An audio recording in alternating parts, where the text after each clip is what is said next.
Welcome to Bits About Books, the home for conversations with authors of breakthrough books on sales, marketing, and business.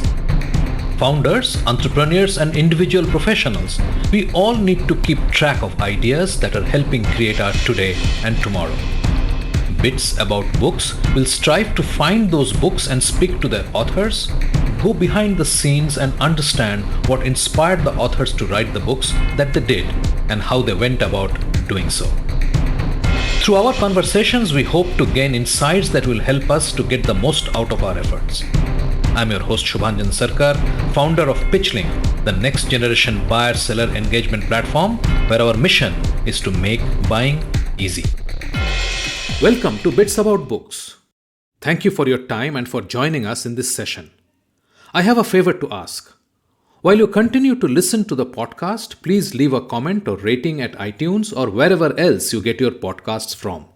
I personally look at each comment and will give you a shout out to each of you in our following episodes. It means a lot to hear from you. Our guest today is Glenn Poulos, and we speak with him about his bestseller, Never Sit in the Lobby, 57 Winning Sales Factors to Grow a Business and Build a Career Selling. Oftentimes when customers were not fully engaged with you or whatever, they'd say, oh, you know what, just send me a quote. Oh, just send me the data sheet. But we learned that if someone wanted a quote or whatever, you want to drop it off. Once there's the need for the quote, of course, you're never going to fax it because that's the first rule. But then how do you use that to be in front of the customer, right?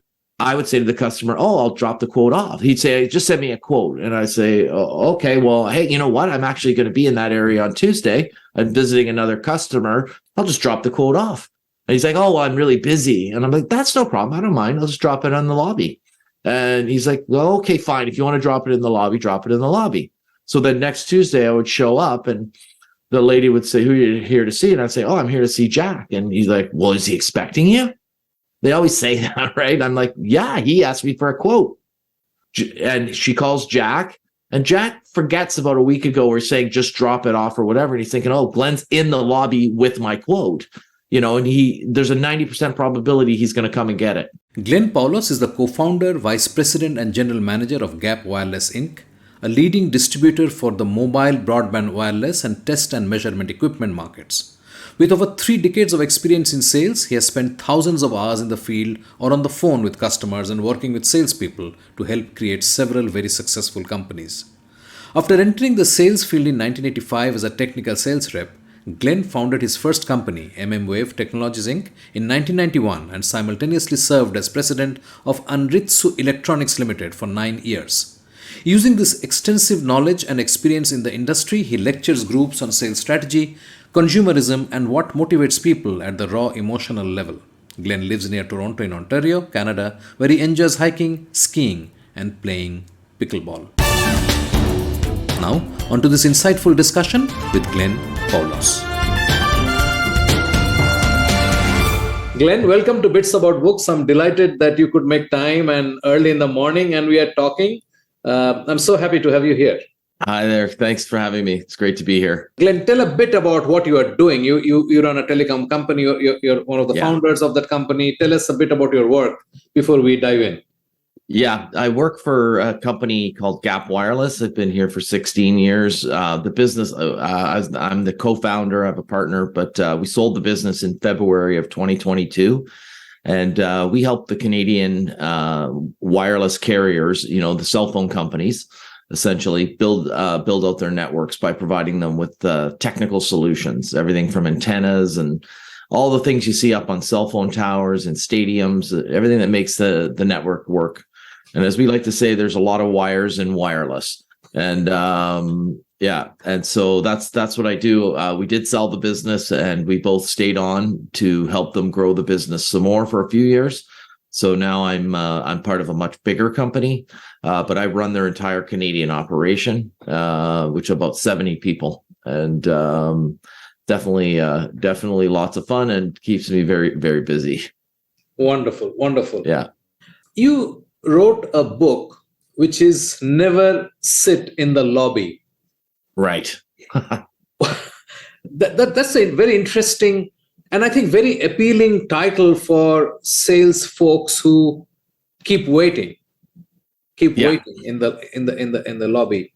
And Yeah. it immediately sort of resonates of who you are targeting. I think it's a great example of great targeting For by sure. by Yeah. the title. What made you write this book? So I started in selling about in 1986, and I worked for the federal government in Canada, believe it or not, a civil servant as they call them here. It was a technical job. I went to school for technology, and but my boss told me I was in the wrong field and I should go into selling. So I quit my job. I got a job in sales, and I did love it. And I started to I started to see a lot of behaviors from the owners of the company that I work for, and they were very good salespeople. And I started writing down the some of the rules that I would see them with behaviors. And so I would attribute these behaviors to them, and I would sort of give them a name, usually the name of the person I saw exhibiting the rule, and I would write it down. And I mean, I have to say from the outset, some of these are rules you want to follow, and some of these are rules you want to not follow, if I can say it that way, right? Do this, don't do that, right? And then I started repeating these rules, factors as I called them, and making people laugh, and tell the story, get all dramatic, and people would laugh and go, oh my God, I can't believe that, or wow, that's a great idea. And then people heard some of these stories, and they're like, hey, could you come and share some of that at my sales meeting? So I started coming to talk to a few businesses, and and then of course some people would say, oh my goodness, this is incredible, you should write a book, right? And of course I promptly did not write a book, and the years went by, and it wasn't until the pandemic, when I finally had to stay home at night and on the weekends, that I found the time and the just sort of the opportunity to pause for a bit and write the book. And so the reason I wrote the book was just to encapsulate all those years, because by now we were from 86 to 2020, right? That's a lot of years. All those rules, I wrote them down. I wrote them down in the same book, actually, over the years. And I just decided to get it done. And it took about 9 months, but I got it done. That's what happened. Wonderful. So it took you about 9 months to write the book. Yeah, to write the book. Yeah. And then, of course, there was some editing and processes of editing and graphics and things like that, right? Sure. So when you said, okay, I'm stuck at home and I have this book, and which is in itself quite remarkable that you had all of those written over a period of like 34 years in a single book, and the book was with you. That in itself is quite something. Yeah. So you said, okay, let me take this book, let me look through what I've noted down and jotted down, and people have told me from time to time I should write a book out of this. Maybe this is a good time to write the book. That's exactly That's exactly what happened. Right. So now you look at this, you open this book, and what do you see? I mean, what are you thinking? Oh my God, I mean, this is too much, or how do I organize this? What really went through your mind? Yeah, I definitely, what you just said, that's what happened. I mean, I'm like, okay, how in the world do I do it, right? And so I did what I always do and what everyone does. I Googled it, right? How to write a book. And because I obviously had zero, really knowledge. And I stumbled upon a podcast, and the guy on the podcast was saying anyone can write a book. All you have to do is write 500 words every day until you're done. And so I thought about that, and I thought, the way my mornings work, that doesn't really work. But if I take Monday to Friday, that's 2,500 words, and I do it on Saturday and Sunday, that I can make work for myself, right? And because I have a lot of in the mornings, on Saturday and Sunday, I have personal time, and so I figured, hey, what I'm going to do is on Saturday to Sunday morning, either or both, I will get those 2,500 words done every weekend without fail before I do anything else, right? And honestly, that's what I did. I just committed to writing the 2,500 words every weekend. And I mean, there's a bit of a joke where I wrote until I got to 75,000 words. And I thought, you know what, 75,000 words is perfect. I Googled how many words do I need in a business book, and it said 60 to 80, right? And I said 75,000 is perfect. Then I sent it to the first editor, and the lady says, Glenn, you can't swear that much in a book, right? And I'm like, oh, okay. And so I said, all right, delete the F word everywhere you see it. And she said, okay. And I said, we'll agree on 71,000 words, right? And so I mean, obviously it's a bit of a joke, but the story ended after first editing and cleaning up my language. It worked out to be 71,000 words that I had put on paper. So that's interesting anecdote. I'm sure your readers will find this really amusing. So Glenn, you basically took these ideas that were in the notebook, either the do's or the don'ts. I mean, you noted it down maybe in a couple of lines, maybe just as an idea. That's right. And you took it and now you expanded on that, right? Right. Now, yes. So two questions. Did you have only 54? I think you said 54, right? 57. 57. Sorry, my bad. So 57. Did you only have 57, or there were many more, and you sort of left some out, saying, "Okay, these are not good enough, or these are not important enough, or this will get sort of subsumed into the other heads"? I had. I don't want to say a lot more, but I had quite a few more. And most of them I was able to write a chapter about, but some of the chapters got removed for them saying, the readability was getting affected. Like the story was maybe too convoluted, or, although the message meant something to you, it might not mean the audience might not resonate with the thought. And so the first editor, a lady, she cut out a fair bit of that copy and content, I guess you should say. And so I can't actually recall exactly how many, but there were quite a few that she chopped.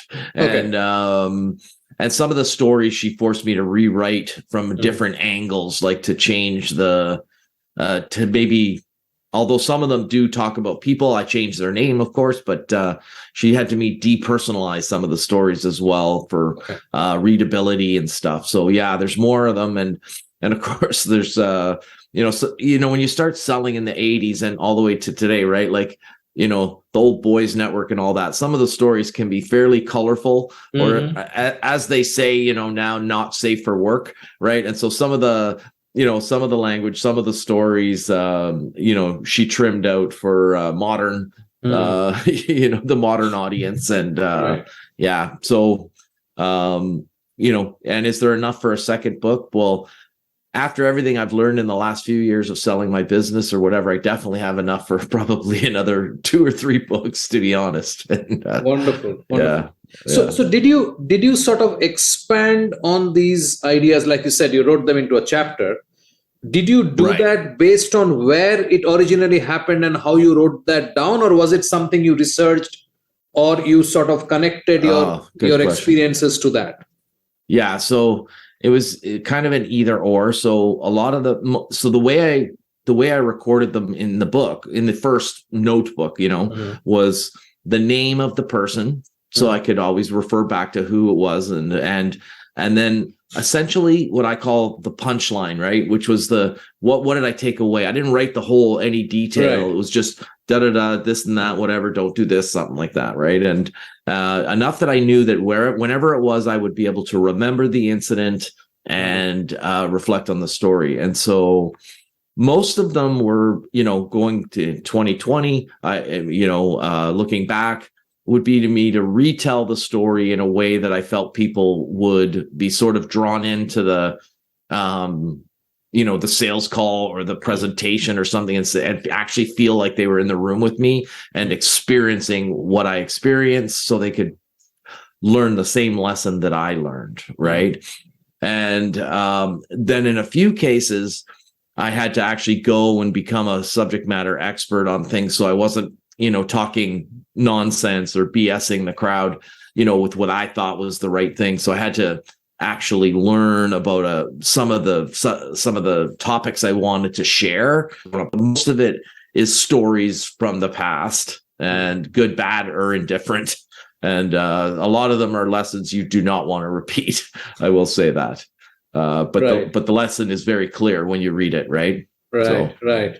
So Glenn, how did you arrive at the title? Who helped you get there? So I really wanted the title to be something with the word factor in it, right? Because it's like always my factor, my this factor, my that factor. And, and to me, I just owned that title so much. I didn't know exactly what the title would be, but I mean, like I said, I wanted to have the word factor in it. And I did come up with a title that had that word in it, and the editor sent it back and said, that's not the title. And I said, okay. And I always forget the order, but it's either content and then copy or copy and then content. But there's two sort of series of it that go on. The second editor, also a lady, she actually suggested the title. And because the name of that chapter stood out to her so much, she said, this is a perfect, title that will grab you from distance. They have like a science to it. I'm not exactly sure. It's my first book, but this lady had a lot of experience, and she said, "Look, I recommend you don't go with that wordy title you came up with, but rather something more punchy." And she helped me to come up with it. And when I heard it, I just thought, what, that's perfect, because I say that a lot. Never sit in the lobby.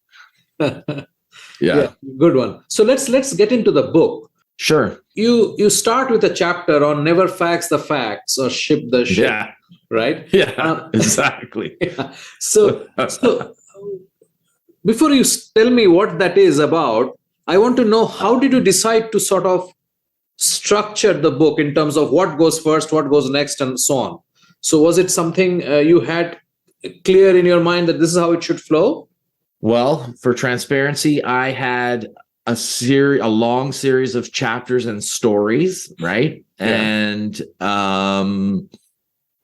I tried to have a cogent grouping of them, but when I got the book reviewed or whatever by the editors and stuff, they said it didn't flow very well. And so I hired another editor who helped me to structure it in a way that were these packages of concepts. And honestly, like, they did such a good job. I mean, and it looks so obvious to me in the end, but I'm thinking, why didn't I come up with that? But I didn't come up with that. And they really grouped it into a series of, kind of like, and it does flow, right? Like when I talk about some of the chapters, it really just makes sense with this one, and then you've kind of moved to a different state of mind, and then these three, come along, and and so, yeah, I mean, I had helped to group them in a way that the audience would see a really good flow, because the stories occurred at such different points in time. In my mind, it was more of a linear 1985 to 2020 progression versus being in front of the customer, getting in front of the customer, staying in front of the customer, relating to the customer, building rapport, that kind of thing, right? And so they helped me to group them into those packets of concepts, so that each section, was better. And it was also done in a way. One of my goals was that you could literally have the book sitting there and not force the person to read it like a system where, you got to start chapter 1 is on this. I wanted you to be able to pick up any chapter and learn the lesson in a few minutes, and put it down and pick it up again and learn another lesson. So each chapter does not have to be a prerequisite to the one that comes before it, or read the next one in order to get something. They all stand alone as lessons to follow. And and there's many, like how to leave a voicemail. You can just go right to that thing, voicemail. You can put the book down and go back to your business, right? In 2 minutes, you've read the chapter and you're done, right? And and so that was one of the goals of the book too, was to be able to, have it as a handy little reference to pick up and put down at any point in time.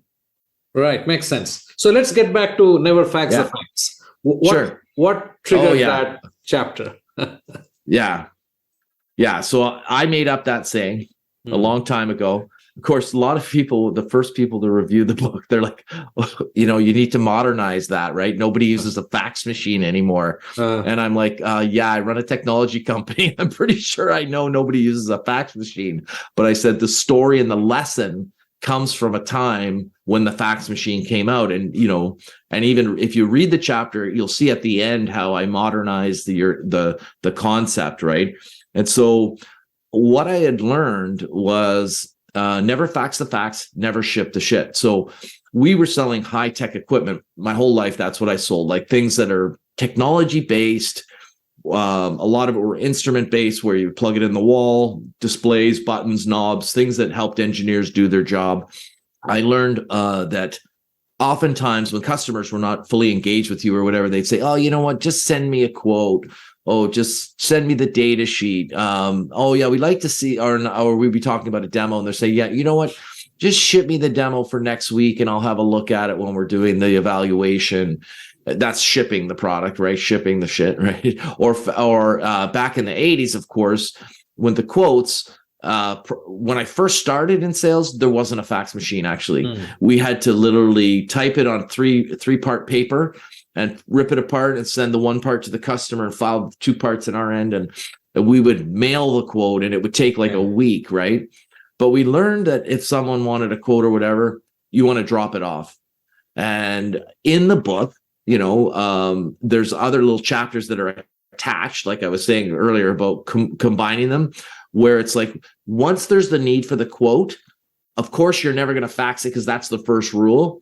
But then how do you use that to be in front of the customer, right? And, just to quickly to put some meat around that, what I'm saying is, I would say to the customer, oh, I'll drop the quote off. He'd say, just send me a quote. And I say, oh, okay, well, hey, you know what? I'm actually going to be in that area on Tuesday. I'm visiting another customer who's in one of our systems. I'll just drop the quote off. And he's like, oh, well, I'm really busy. And I'm like, that's no problem. I don't mind. I'll just drop it on the lobby. And he's like, well, okay, fine. If you want to drop it in the lobby, drop it in the lobby. So then next Tuesday I would show up and the lady would say, who are you here to see? And I'd say, oh, I'm here to see Jack. And he's like, well, is he expecting you? They always say that, right? I'm like, yeah, he asked me for a quote. And so now I've got something in my hand, something in my mind, right? And she calls Jack, and Jack forgets about a week ago we're saying just drop it off or whatever. And he's thinking, oh, Glenn's in the lobby with my quote, and there's a 90% probability he's going to come and get it. And then, of course, he comes and gets it. Then it spins off. The other thing about the shipping of the shit part is that you would ship them instruments or what have you, and you would come back to get it, and you'd see that there was a week worth of dust on it because they never even opened the box. And so my thing is, you have to deliver something. If a customer wants something physical from you, your job is to deliver it, set it up, make sure they know how to work it, and then figure out a way between the beginning and the end of the trial to go back and make sure they're using it and they're getting the value from it. And I mean, I give I never sold these, but I give a really good one about a tow motors, forklifts, in warehouses, and how I got the CEO to come down and test drive it. And I mean, it's a bit of a fable, but the message is very clear how you can make it work with anything. And so that's why I never fax the fax and I never ship the shit. I always deliver it. And, again, later in the book, it shows you how you use those techniques to build your next call and your next call and your next call, so that you're not having to work as hard to figure out who you're going to visit, because your boss wants to know who you're going to see today and how many calls you're going to make. And so the easier you can stack calls every day throughout the weeks, the easier your job becomes, because you're just always in front of customers and each meeting builds on the next, right? And absolutely. So absolutely makes sense. Yeah. Makes sense. Yeah. Let's move on and talk about the power of 3. What is that about? Sure. So the power of 3 is, so that's like, the Goldilocks principle, right? Too hot, too cold, just right, And then also when you think about things like when you look at deals on flyers that come in, good, better, best, right? It's not good, better, best, and super good, right? Or super best. I mean, once you get past the third one, it breaks down and people start getting confused, right? And so the power of 3 is that, it's a proven concept that people resonate with being presented things in a way where there's an alternative choice, but limited to 3. 2's not enough, 3's perfect, 4's too many, right? And so in the book, I relate to many different ways that mild, medium, hot, like there's so many ways things are presented, in terms of the power of 3. But also I on my website I have a little like a brochure document you can download that's called the Punch, Perfect, Pitch, and Close, which can teach you how to do the perfect presentation. And inside the perfect pitch part of the presentation, is the power of 3, where you're presenting 3 things. If you have to present 4, there's too many. You have to have more than one meaning. And if there's only 2, then you need to expand on your thoughts to put it into a more of a 3-pack power of 3 type approach, right? And the presentation itself is also based on the power of 3. Tell them what you're going to tell them what you told them, right? And so if when you break it down to its most common pieces, the 3 is your friend, right? And except when it comes to making sure customers heard you, then it's 7, right? If they've never heard, they don't really hear you until they've heard you 7 times. Sure. That's also a rule that's in the book. Sure. So you say in a chapter that follows, hear me now, believe me later. Right? Yeah, hear me now, believe me later. I love that. I actually say that a lot, right? Yeah. So that's kind of more, it's not so much like a rule on how to do things or what have you, but it's basically a way to communicate with people that are close to you or staff that are close to you, and where you want them to pause and take note of what you're saying, right? Like sometimes you'll come in and, you'll want to share something of a good news nature with your boss or something, like a customer's doing something that's exciting. And the problem is that, you tend to ramble and maybe start off with too much backstory, and people's minds wander and they're kind of thinking, get to the point and things like that. But so what I always use the hear me now, believe me later is basically, look, what I'm going to be telling you is important. You need to listen to it. You may not believe it now, but later you will realize that what I was saying on that moment is important. And so I use it to like focus people and say, look, hear me now, believe me later. What we're going to talk about right now is important. So-and-so's starting a new technology, it's going to be big. There's going to be money behind it, this, that, or the other thing. I want your attention, even if technical. Give me the time, because I believe it'll important, and later you will substantiate that it was a good investment of your time. And that's what I mean by that one. It's time for a short break. Stay with us. After the break, let's say you need your boss to invest in something in order for you to present a sale or whatever. You can say, look, hear me now, believe me later. These guys will be spending $500,000 to $1 million on this factory upgrade, and I need us to fly in the guys from overseas or whatever. I need to bring in the brig machine. We need to do that's where the hear me now, believe me later comes in. And it's used to make the conversation shorter. And it's basically like, hear me now, believe me later. These guys are spending $1 million. We need to do a demo, and we need to get in there in the next 2 weeks. You are listening to a Business Podcast Network original. Podcasting is the fastest growing content marketing opportunity, which is untapped. We can help you craft your audio strategy and help leverage the wide reach and easy streaming capability that the smartphone penetration provides. It is easy, it is powerful and personal.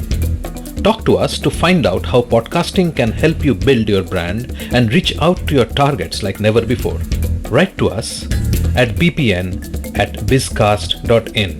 That is bpn@bizcast.in. Business Podcast Network. Podcasts end to end. Welcome back. I'm Shubhanjan Sarkar, your host for Bits About Books and founder of PitchLink, the buyer-seller engagement platform. Let's dive right back into the episode where we left it. I'm also thinking of trust, right? Yeah. I mean, sort of, I can stretch this and say that how do you use this, unless you have something else later in the book? Right. How do you use this to build trust with the prospect or the customer? So a lot of times the hear me now, believe me later, you're using it with your people that you on your team, right? And not so much in front of the customer, right? Okay. Because with the customer, you're kind of making an assumption to say, hear me now, believe me later. Like, and they're like, oh yeah, that's what they all say, right? Moreover, it's like, let's say you need your boss to invest in something in order for you to present a sale or whatever. You can say, look, hear me now, believe me later. These guys will be spending $500,000 to $1 million on this factory upgrade, and I need us to fly in the guys from overseas or whatever. I need to bring in the brig machine. We need to do that's where the hear me now, believe me later comes in. And it's used to make the conversation shorter. And it's basically like, hear me now, believe me later. These guys are spending $1 million. We need to do a demo and we need to get in there in the next 2 weeks. Right. And then the guy's like, okay, what do you mean, this and that, right? Meanwhile, going in and going, oh, I was in there and they were going on, and the guy, he's so successful, he's a PhD, and he's working on this new technology, blah blah blah. And of course, the boss is like glazing over, and he's not hearing any of it. And then I need you to fly in the guys from overseas to do the demo, and then he's like, so I use it just to sort of establish credibility of like when you said the trust, what I was thinking was I know these people, they know me, and I'm saying, look, when I say hear me now, believe me later, I'm asking you to trust me that it's important, and I need you to listen, and because what I'm going to say is important, and later you'll believe me. You know what I'm saying? Yeah. No, I get it. Yeah. I get it. In fact, I sort of thought of it, but I was not thinking of internal discussion so much. Yeah, I was thinking of the prospect and the customer. Right. And it's also, it's sort of in my head, it works out pretty well, because I can say, look, you may find this unbelievable, but hear me out, and you'll see it will make connect with you going forward. Exactly. Yeah. So don't debate right now. Just listen to me. Exactly. And you'll figure it out eventually. Yeah.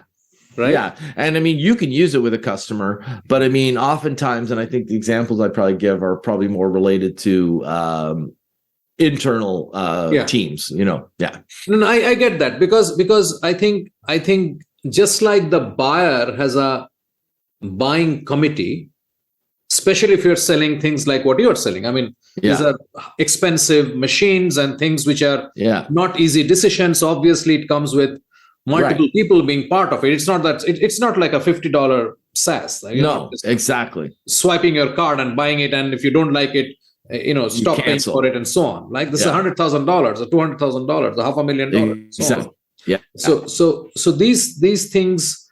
So what it's also triggering, as you explain, is that I think we should also be mindful about a selling committee. It may not be visible, right? But there are multiple people that you need to take along as you are building a solution for your customer, because you need support from, whether it's customer success or the technical team or your boss, whoever it is, that yes, I can sell it at this price, I can offer him this additional things, and I can guarantee him that we'll be in business for the next 10 years and we'll be able to support it, and so on and so forth, right? Exactly. Yeah. Interesting. Yeah, that's exactly right. Yeah. Interesting. Yeah. So let's go to the rapport building chapter. I mean, I know I'm jumping a bit. I'll come back to others. But I think it just to connect as a thought. Continue. Sure. What are we talking about there? Yeah. I really love the concept of rapport building and talking about, like, once rapport is built and what have you, and you've done your jobs correctly in selling and what have you, then you don't need to close the customer. The customer will ask what the next step is, right? Because they want to buy, right? And I'll stay on task, but there's other chapters in the book that talk about how you build them to resonate with your product and want it and close themselves, right? But so rapport building is, the concept of it. And I used it as recently as yesterday with someone. And I said, look, regardless of our core values in our business, our core concept and our core value, which isn't even stated, is that we want to be a pleasure to do business with always, right? We don't want to be a pain in the ass supplier. We don't want to be difficult. We have many competitors that the customers reflect back on us that they're a pain in the ass to deal with, right? You're a pleasure to do business with. And I go, well, that's the way we design the business from the ground up. And a lot of it is on building rapport, right? And I mean, there's different topics in the book about rapport building. Of course, one of the most effective ways of building rapport is active listening. The other one is more of a humorous chapter that I give you called implied familiarity also breeds contempt. And I mean, there's a saying, an English saying called familiarity breeds contempt, right? Yeah. And I mean, lots of people, if they've heard the saying, they know, it just says it all in the 3 words, right? But I realized something in selling that this concept, which I call implied familiarity, also breeds contempt, right? Because the first one, the original one, is basically when you spend a lot of time with a certain individual or whatever, after a while, you will become contemptuous about certain things. Like they might click their teeth a certain way over and over again. And the first time you hear it, you don't even hear it, right? But then, for instance, if you're sitting there for 4 hours on a train with them or something, that clicking sound will sound like a gun going off after a while, right? So loud, right? And you become contemptuous of it because it becomes hyper familiarized, right? But what I realized was when people go into customers and they make an implied sense of familiarity with the customer, and the story that I tell is about going into a customer and seeing that behind their desk was a picture of the man holding a fish and with another guy, right? All proud and whatever, and saying, "Oh wow, I didn't know you're a bass fisherman. That's amazing. I love fishing. Maybe one day we should go fishing on the weekend. I love going to whatever, Lake Kuchiching, and the bass fishing is amazing." And the guy looks behind him and he sees the photo. He goes, "Oh my God." He goes, "You know what? That's actually my ex-father-in-law. My wife and I are divorced. I never liked that guy. She would always browbeat me to go out fishing with him. As a matter of fact, I hate fishing." And he takes the photo off the wall. He goes, "I forgot that was there." Takes the photo off the wall, throws it in the garbage. And now I've created a huge sense of contempt in this guy I'm a part of it. I'm a fisherman, right? And all because I implied that I'm familiar with him and what he likes, right? Rapport building would be more naturally of saying, "Oh, what's the story behind that photo on the wall?" And he'd say, "Oh yeah, thanks for reminding me to get rid of that," right? Or, "Oh, I fishing this and that. I love fishing. I compete in bass, whatever," right? And so there's all a series of chapters on different aspects of rapport building. But I do believe that, people, they kind of like expect rapport and that it's there, but it has to be built up over time. Yeah. And so many of the rules are the bricks that go together to create a wall of rapport with the customer. Not a wall in between you, but just a metaphor. You have to build it up one brick at a time, and or one step at a time. And a simple one at the beginning of the book in rapport building is never forget a face, right? And so nice. So what's the David Gleason factor? I think that's the only title which has factor in it, by the way. Yeah, I know they took it out on me. They took it out. Yeah. So David Gleason, that name is changed to protect the guilty. Okay. So so quite honestly, he's actually referred to in several chapters, but I didn't want to overuse his name or what have you. But the David Gleason factor, most likely the one in the book where I've actually named it after him, was the one where he was a competitor of mine, and I looked up to him as being a very capable business person and something that I strived to become later. And, he was older than me, and I had started my first company in 1991. And I wished I could have a company that looked like his company, right? And he was selling vendors from around the world, and I was building a company where we were signing up vendors. But I mean, I had the B and C type vendors. He had the A vendors, right? And I thought, if I could just sell some of these lines, I'd be set, right? And I mean, eventually, I went to all these trade shows. Of course, all the A level, B level lines were already signed up in Canada, and but eventually I was able to convince one of his lines, just talking to them at a show, to, basically terminate their relationship with him and sign us on as their representative company in Canada. And I thought I had won the lottery, and oh my God, I'd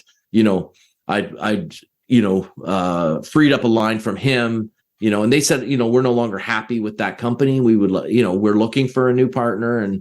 And so later at the next show, I turned a corner, and I was walking down one of the aisles of a trade show. And at the other end, walking towards me, was David Gleason, right? And he was sauntering for me. There's no way I could back out of the hall. And I was embarrassed because I thought, he's going to be mad at me that I stole his line and this and that, right? And eventually, of course, we came together. He knew me. I knew him. I said hello. And, and I actually said, I'm still sorry about, taking, such and such. I hope there's no hard feelings. And he goes, Glenn, listen, there's never, ever been a line that we sold, that we lost, that I actually wanted to keep. And that's all he said. And he said, have a good show. And he just walked off, right? And I think, what? And I realized, no, I mean, the only reason I got it was because he didn't care enough to keep it anymore, because it wasn't worth having, because it was a has-been technology or also ran or whatever, right? And I learned a valuable lesson, right? And I mean, when things are important, you put in the time to keep them, right? When you don't, you become ambivalent, right? And and I mean, there were a lot of techniques and rules about him that I had learned over the years, and I credit a lot of my success on some of the things I saw him doing, and I copied them. Yeah, right. So interesting. Yeah, absolutely, makes sense. Yeah. Let's talk about checking and leaving voicemails. My harshest lesson. What lessons are we talking about here? So checking and leaving voicemail. Yeah. So that's a whole little smidgen on voicemails. So the checking and leaving voicemails and how you do it is one concept, and then the lesson is kind of a secondary, but tied together. So my harshest lesson was, this is a more somber kind of story or whatever. But in 2004, I was running my other company that I had sold. And I hadn't sold it yet, but and I was acting as the president. We were actually up to I think 100 people at that point, and I had just gone through a divorce, and I was not at my best, sort of running my best game. Okay, and so a salesman was asking me about something, and a technical point or sales point, whatever. And I said, look, if there's any issue, just give me a call. If I'm not there, just leave me a voicemail. And he kind of burst out laughing at me, laughed at me, I'm like, what's the joke, right? And he's like, you don't know the joke? And I'm like, well, what do you mean? What are you talking about? But I'm fine. I'm like, spit it out. What are you talking about, right? And he's like, well, that's the joke itself. Is just call and leave them a voicemail, because you never pick up the phone and you never answer your voicemails. So the only way for me to talk to you is to literally find you in the hall, right? Because when I call you, you don't pick up. And when I leave voicemails, you don't phone me back.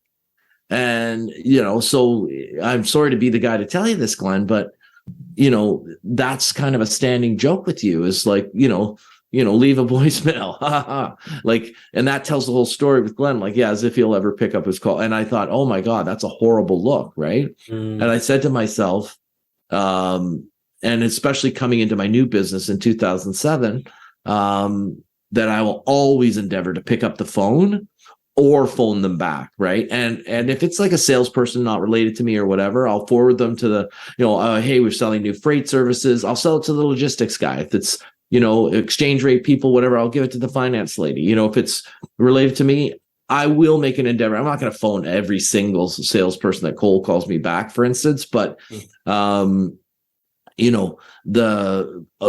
customers call, whenever I don't allow a situation to call where I'm not communicating back to them. Right. And it was really a harsh lesson to learn that I was like a standing joke for a poor behavior that had become so much so that like an inside joke had been created about it.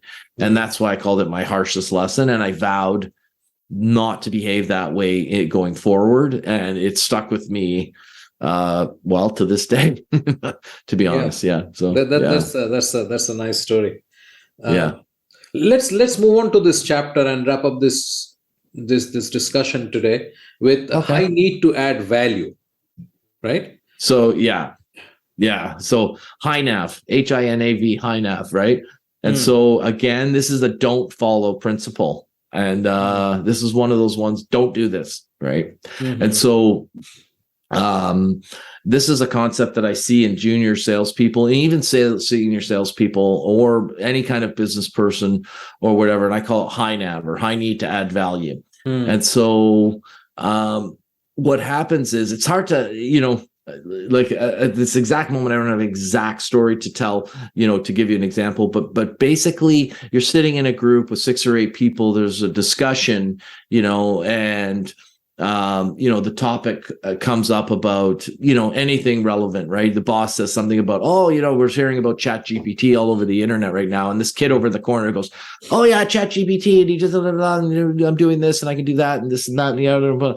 And then the guy's like, okay, thanks, thanks for your input, Jack, or whatever. I just was saying it's something we need to look into, and then and then the boss will continue on in his discussion, and he'll talk about, something completely different, right? The compression ratios on those machines are starting to, I've always thought about compression ratios as being the key to the effective running of the machines. And at every turn, they have to add value in order to feel, like they're contributing or can be respected. And it's not a good look.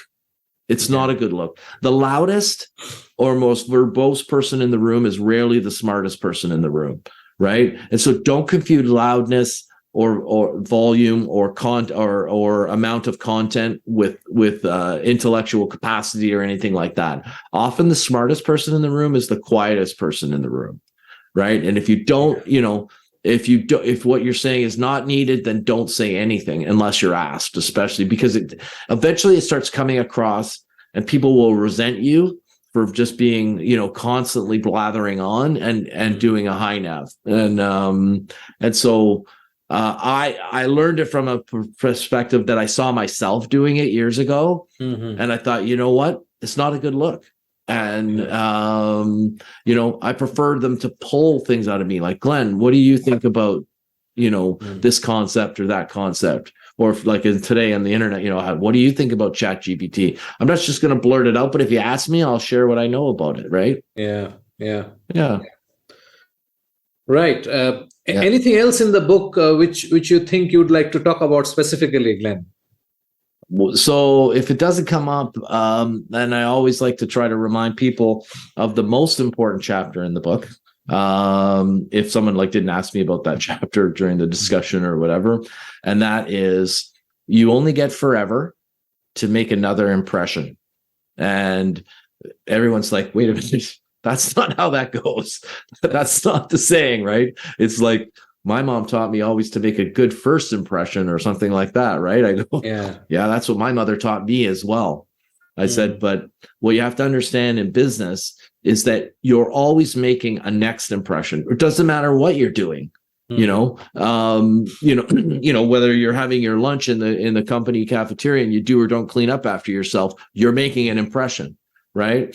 Where boss walks by your desk and he sees that you're on Instagram looking at reels, and you see him there at the corner of your eye, and you flip over to the company CRM and pretend like you're working. You just left an impression. And I said, what you all, especially people that are aspiring to move up in a business and to advance in their career, always be making an amazing impression on people above you that can help you to move up in the world. You know what I mean? And for instance, if you're at a trade show, the big boss is coming in that day. It's a little bit slow. Some of the salesmen are sitting in the corner on their phones, messing about. Stand in the aisle and look for customers and go engage with them. Go and talk to the application engineers or the product managers and learn about the products in the booth, but don't sit down. The old McDonald's, time to lean, time to clean, right? Just always be on. And as much as you want to get lazy and sort of sit around with the other guys and check your phone or whatever, don't do it. Get out there, engage with the customers, pull them into the booth. This is just one example at a trade show, but it's really easy to visualize. And you'll be amazed that the boss later will be, that kid Glenn. I mean, that kid's amazing. Like, what he's all about. He's in the aisle pulling people in. The product manager's like, oh yeah, I mean, it was great. He spent an hour with me learning about our new, software gizmo or whatever, right? And so always be making a good impression, right? Because you're always making one, so it might as well be good. And and I really try to encourage young people to hear that message, because oftentimes they think, oh, it doesn't really matter, this and that, whatever, nobody cares, nobody's listening or that, but they are actually, and they're forming a series of collected impressions which become their attitude about you. Right. Yeah, it absolutely makes so much sense. Especially, I mean, I think it's also a very basic attitude that you need to cultivate as a salesperson. If you want to be a salesperson, and it doesn't matter what you're engaging with, the fact that you will engage all the time. Yeah, exactly. Right. Always be on. Yeah. Yeah. Always be on. Always be on. It's not necessary that you're selling all the time. Engage with your product, engage with your team, engage with your customer, the customer's team, and so on and so forth. I think, and I mean, and I don't want to take too much time, but I mean, there's a chapter on how to eat at a company dinner, right? And people are like, why did you include that? And I'm like, because you're always leaving an impression. And when the impression is down the front of your shirt, that isn't a good look, right? Yeah. Or being a poor dinner guest with important clients is not a good look. The boss won't respect you for that. So, I mean, So I even cover off etiquette, company lunches, dinners, things like that in the book, right? Yeah. So. Bits About Books is brought to you by PitchLink, the buyer-seller engagement platform. PitchLink makes buying easy by enabling high-quality engagement between buyers and sellers through its presentation and discussion modules. Sellers create customized sales narratives using sales collaterals and personal videos, and reach out to prospects through a non-intrusive, buyer-qualified engagement. PitchLink requires no installation or download and holds the entire repository of sales collaterals and buyer-seller conversations. Talk to us to know more about how you can engage with customers without intrusion. Call us on 99021 631 32. Couple of things that you said. I mean, if you sort of take the ability or the interest to engage with what you mentioned earlier about listening, right? These are all which will essentially move you towards becoming a better salesperson. Exactly. I mean, you can define it as a sense maker or advisor. Right. You cannot do any of these if you're not engaged or if you're not listening. And if you're thinking of, I mean, you mentioned about doing things which make the customer close themselves. In fact, yesterday I was doing an interview, another author, and I mentioned this, that when I do webinars, I tell people that the biggest myth and I would like to know what you think about it. The biggest myth that we have perpetuated as salespeople is that we close deals. Yeah. And I said, no deal in history has been closed by a salesperson. No. Every deal is closed by the buyer, By the because unless it customer. signs, Yeah. there is no closed deal. Exactly. You're 100%. That's right. That's it. Right? Yeah. Yeah. And that's not Yeah. going to happen if you're not engaged, if you're not empathetic, if you're That's not right. listening. It all comes from your being able to understand. I mean, you Yeah. come with your knowledge, of course. That's why you have a seat Yeah. at the table. Of course. Yeah. But beyond that, it's about you understanding the need, because that's what you're trying to fulfill, right? Yeah. Yeah. And you know what? And in summary, the book is basically 57 tips on how to act, get and stay in front of customers, right? And, and eventually, and they will close themselves if you've done everything correctly. Glenn, that was great. I'm so glad that we had this discussion. Yeah, me too. I'm sure your readers will find a lot of value from this. Oh, thank you. Thank you so much. We have a fantastic lineup over the next couple of episodes with great conversations on breakthrough books. Subscribe in your favorite podcast app so you do not miss a single episode. Thanks for listening. Thank you for being with us today on Bits About Books, where we talk to authors about breakthrough books on sales, marketing, and business. We hope this conversation helped inform and motivate as we all navigate a rapidly changing business environment. For us, these are enlightening conversations enriched with knowledge and expertise.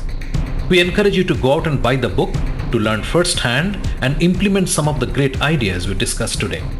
We hope to have you with us again in the next exciting episode of Bits About Books.